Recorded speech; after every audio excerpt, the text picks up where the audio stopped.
नमस्कार दोस्तों, आप देख रहे हैं थोड़ा भारत थोड़ा इंडिया और मैं हूं आपका दोस्त उज्जवल कुमार। दोस्तों, आपने अक्सर 1991 के आर्थिक संकट के बारे में सुना होगा और उस संकट से बाहर निकालने के लिए मनमोहन सिंह की तारीफ भी सुनी होगी। पर आखिर वो संकट आया कैसे? उस समय किसने सरकारी खजाने को खाली किया? उस संकट के जिम्मेदार कौन से लोग थे? इस आर्थिक संकट से निकलने के लिए मनमोहन सिंह जी ने भारत का सोना तक गिरवी रख दिया। भारत के रुपए को डिवैल्यूएट कर दिया गया। दोस्तों, मनमोहन सिंह जी ने और भी कई ऐसे महत्वपूर्ण कदम उठाए। क्या वे सभी कदम सही थे? तो दोस्तों, आज हम इस कहानी के सभी किरदार के बारे में बात करेंगे और सभी राज से पर्दा उठाएंगे। बने रहिए हमारे इस वीडियो में। दोस्तों, 1991 का साल भारत एक कठिन दौर से गुजर रहा था। देश की आर्थिक स्थिति डामाडोल थी। सरकारी खजाने खाली थे, विदेशी मुद्रा भंडार लगभग खत्म हो चुका था और देश की आयात के लिए देश संघर्ष कर रहा था। इस संकट के बीच सरकार के पास एक बड़ा सवाल था। क्या भारत की अर्थव्यवस्था पूरी तरह से ढह जाएगी? दोस्तों, यह संकट अचानक नहीं आया था। इसकी जड़ें 1980 के दशक में गहरी होते चली गई थी। भारत उस समय एक बंद अर्थव्यवस्था था। बंद अर्थव्यवस्था का मतलब है कि जहां सरकार का हर चीज पर नियंत्रण हो। क्या बनेगा, कितना बनेगा और कौन बनाएगा, और इसे ही लाइसेंस राज भी कहा जाता है। मतलब आपको कोई भी काम करना हो तो सरकार से परमिशन लेना होगा। सरकार के अधिकारी आपको लाइसेंस देंगे।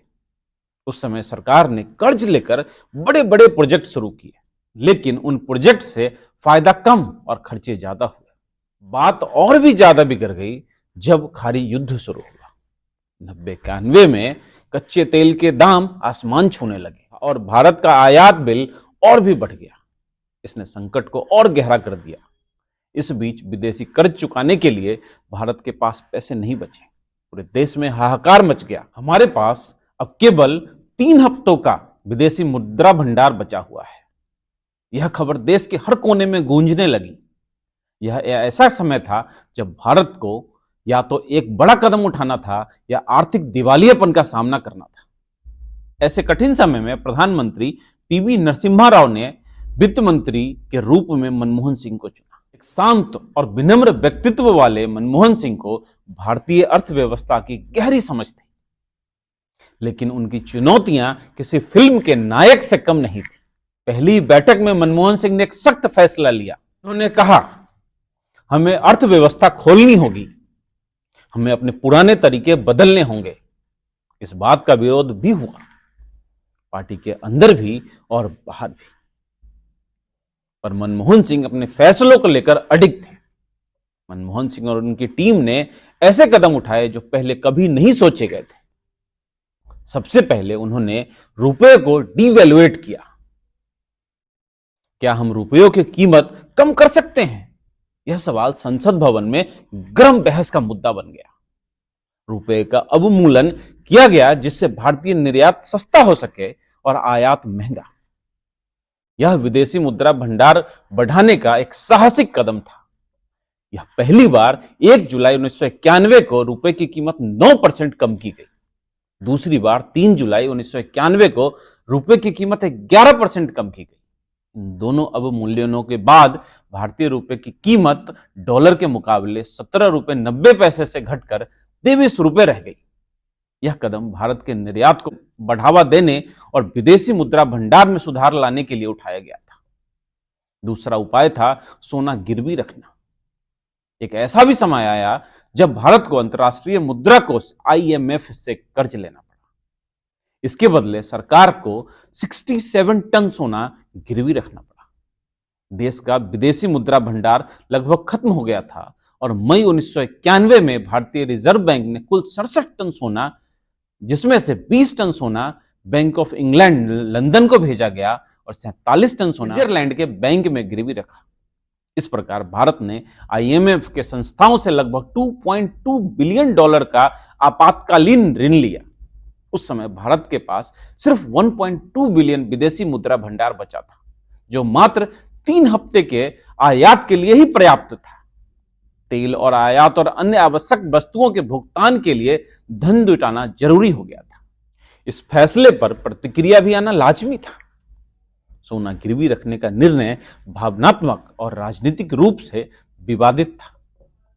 लोगों का मानना था कि यह भारत के लिए शर्मिंदगी का विषय है, क्योंकि सोना देश के सम्मान और धन का प्रतीक माना जाता है। लेकिन इस कदम ने तुरंत विदेशी मुद्रा संकट को कुछ हद तक कम कर दिया और सरकार को समय दिया ताकि वह आर्थिक सुधारों की योजना बना सके। इसके बाद मनमोहन सिंह ने आर्थिक उदारीकरण और सुधारों की शुरुआत की। सरकार ने लाइसेंस राज की समाप्ति की घोषणा की। अब उद्योगों को शुरू करने के लिए सरकार से हर छोटे मोटे काम की अनुमति लेने की जरूरत नहीं थी। तो सवाल उठता है कि आखिर ये लाइसेंसिंग राज क्या था जिससे भारत को इतना ज्यादा नुकसान हो रहा था। लाइसेंसिंग राज भारत में 1947 से 1991 तक प्रचलित था। एक आर्थिक प्रणाली थी जिसमें किसी भी उद्योग को शुरू करने से पहले या उत्पाद बढ़ाने के लिए या उत्पाद बेचने के लिए सरकार से लाइसेंस लेना अनिवार्य था। हर क्षेत्र में सरकारी नियंत्रण था। उद्यमियों को फाइलों और अफसरों के चक्कर लगाने पड़ते थे। नौकरशाही में भ्रष्टाचार बढ़ गया था। छोटे और नए उद्योगों के लिए प्रतिस्पर्धा करना लगभग असंभव था। 1991 में कई औद्योगिक नीतियों में सुधार किया गया। कई क्षेत्रों में लाइसेंस अनिवार्यता खत्म कर दी गई। उद्योगों को स्वतंत्र रूप से काम करने की अनुमति दी गई। सरकारी उपक्रमों का निजीकरण शुरू हुआ। निजी क्षेत्र को बढ़ावा दिया गया और पॉलिसी में बदलाव किए गए। भारत ने विदेशी निवेश, जिसको आज एफडीआई कहते हैं, उनके द्वार खोले गए। विदेशी कंपनियों को भारत में निवेश करने और उद्योग स्थापित करने के लिए अनुमति दी गई। एमआरटीपी मतलब monopoly and restrictive trade practice act में संशोधन किया गया। इस बदलाव से बड़े उद्योग के लिए अपने विस्तार के रास्ते खुल गए। लाइसेंस राज समाप्त होने से उद्योग स्थापित करना आसान हो गया। नौकरशाही और भ्रष्टाचार में कमी आई।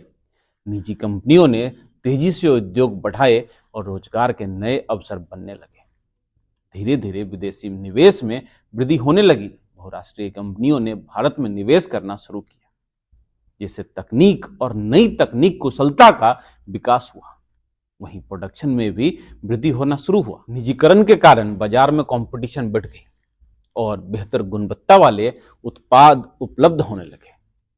और इन सब का दुष्प्रभाव भी था, जिसकी आलोचनाएं होनी भी चाहिए थी, जैसे आर्थिक असमानता। ग्रामीण और शहरी क्षेत्रों के बीच आर्थिक असमानता बढ़ने लगी। गरीब वर्ग को तत्काल लाभ नहीं मिला और छोटे उद्योग पर दबाव बढ़ गया था। बड़े उद्योग और विदेशी कंपनियों के आने से छोटे उद्योग दबने लगे। इसी दौरान भारत को अपनी गंभीर आर्थिक संकट से उबरने के लिए विदेशी निवेश, फॉरेन इन्वेस्टमेंट के दरवाजे खोलने पड़े। यह कदम आर्थिक उदारीकरण, जिसको इंग्लिश में इकोनॉमिक लिबरलाइजेशन भी कहते हैं, के हिस्से के रूप में लिया गया, जिससे भारतीय अर्थव्यवस्था को एक बंद प्रणाली से एक खुले और वैश्विक मंच पर स्पर्धा करने वाले व्यवस्था के रूप में बदल दिया गया।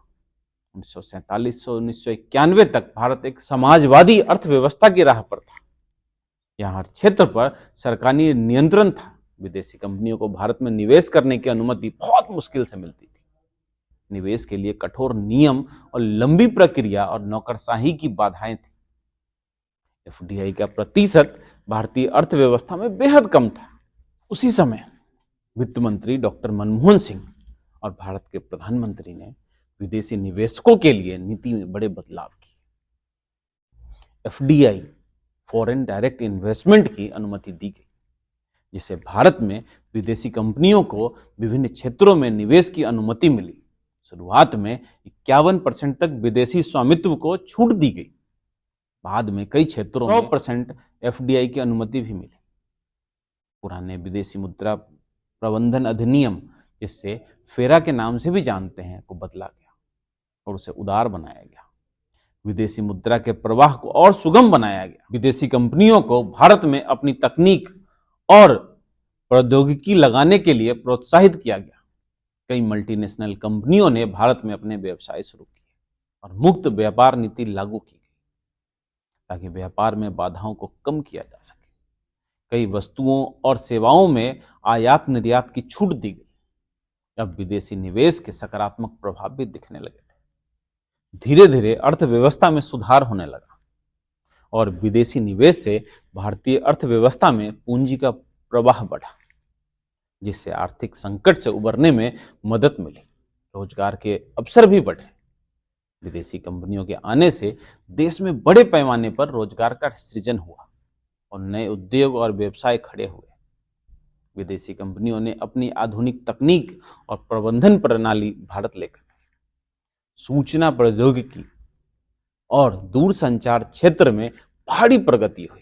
घरेलू कंपनियों को विदेशी कंपनियों के साथ कंपटीशन करने के लिए मजबूर होना पड़ा, जिससे उत्पादों और सेवाओं की गुणवत्ता में सुधार हुआ।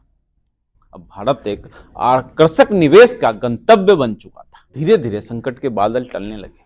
विदेशी मुद्रा भंडार फिर से भरने लगे। निजी क्षेत्र में नए उद्योग शुरू हुए। भारत की जीडीपी वृद्धि दर 3% से बढ़कर 6% हो गई। आईटी और सेवा क्षेत्र का उदय हुआ। भारत अब वैश्विक मंच पर एक नई पहचान बन रहा है। यह बयान राष्ट्रीय मीडिया में चर्चा का विषय बन गया। इस संकट ने भारत को एक बड़ी सीख दी। पुरानी नीतियों पर अड़े रहने से प्रगति संभव नहीं है। मनमोहन सिंह के सुधारों ने न केवल संकट को टाल दिया, बल्कि भारत को वैश्विक अर्थव्यवस्था में एक मजबूत स्थान दिलाया। हालांकि इस कहानी के कुछ काले पक्ष भी हैं। निजीकरण ने आर्थिक असमानता को बढ़ावा दिया। ग्रामीण भारत और गरीब वर्गों को इसका सीधा लाभ नहीं मिला। लेकिन यह भी सच है कि 1991 के सुधार के बिना भारत की अर्थव्यवस्था आज इतनी मजबूत नहीं होती। यह कहानी हमें सिखाती है कि हर संकट के भीतर एक अवसर छिपा होता है। साहसिक फैसले और दूरदृष्टि से एक देश अपने अंधकार में समय को भी रोशन कर सकता है। हमने इतिहास बनाया और यह केवल शुरुआत है। मनमोहन सिंह के ये शब्द आज भी भारतीय अर्थव्यवस्था के लिए प्रेरणा बने हुए हैं। आपका बहुत बहुत धन्यवाद। अपना विचार हमारे कमेंट बॉक्स में लिखिए और इस वीडियो को लाइक कीजिए, अपने दोस्तों के साथ शेयर कीजिए और हाँ, इस चैनल को प्लीज़ सब्सक्राइब कीजिए। आपका बहुत बहुत धन्यवाद।